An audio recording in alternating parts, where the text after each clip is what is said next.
प्रभु जी, कोई डरावनी कहानी सुनाइए ना आज। कहानी?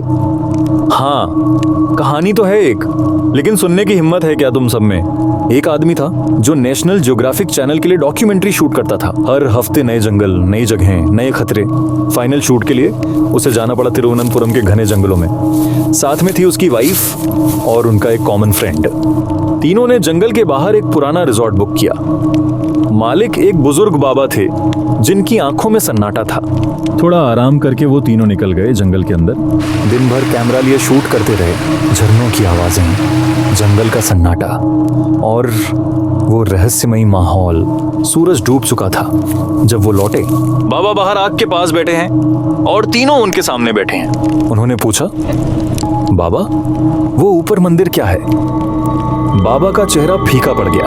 धीरे गहरी आवाज में, वो मंदिर नहीं, वो श्राप है। 100 साल पहले उस पहाड़ी पर एक चुड़ैल बस गई थी। गांव की लड़कियां, बच्चियां एक एक कर गायब होने लगी। लोगों ने उसे पकड़कर पेड़ से बांधा और आग लगा दी। मरते मरते वो चिल्लाई, मैं यहीं रहूंगी और तुम सबसे बदला लूंगी। रात हुई, सब सो चुके थे। बस पंखे की हल्की आवाज। उसे लगा कोई कुछ गिन रहा है। शायद वाइफ वैसे गिन रही हो। वो करवट लेकर फिर सो जाता है। कुछ देर बाद वही आवाज, अब और तेज और गहरी। 25,127, 25,128। उसने ध्यान से देखा, वहां कुछ हिल रहा था। वो चुड़ैल थी। वो चुड़ैल को देखकर बेहोश हो गया। सुबह वो बाबा के पास था। कांपती आवाज में बोला, मेरी बीवी कहाँ है? बाबा शांत स्वर में, तुम उस मंदिर पर गए थे क्या?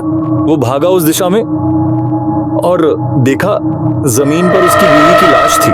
उसके सिर पर एक भी बाल नहीं था। पास में पड़े थे हजारों टूटे हुए बाल। और उसे याद आया वो गिनती धीमे स्वर में, 25,127। वो पैसे नहीं थे, वो बाल थे। क्योंकि जब वो मंदिर के पास गए थे उन्होंने चुड़ैल को नहीं देखा था, लेकिन चुड़ैल ने उन्हें देख लिया था और उसे उसकी बीवी के बाल बहुत सुंदर लगे थे। इसलिए वो आई थी बस अपने बाल लेने। मतलब वो बाल गिन रही थी। और वो चुड़ैल अब भी उसी पहाड़ी पर है।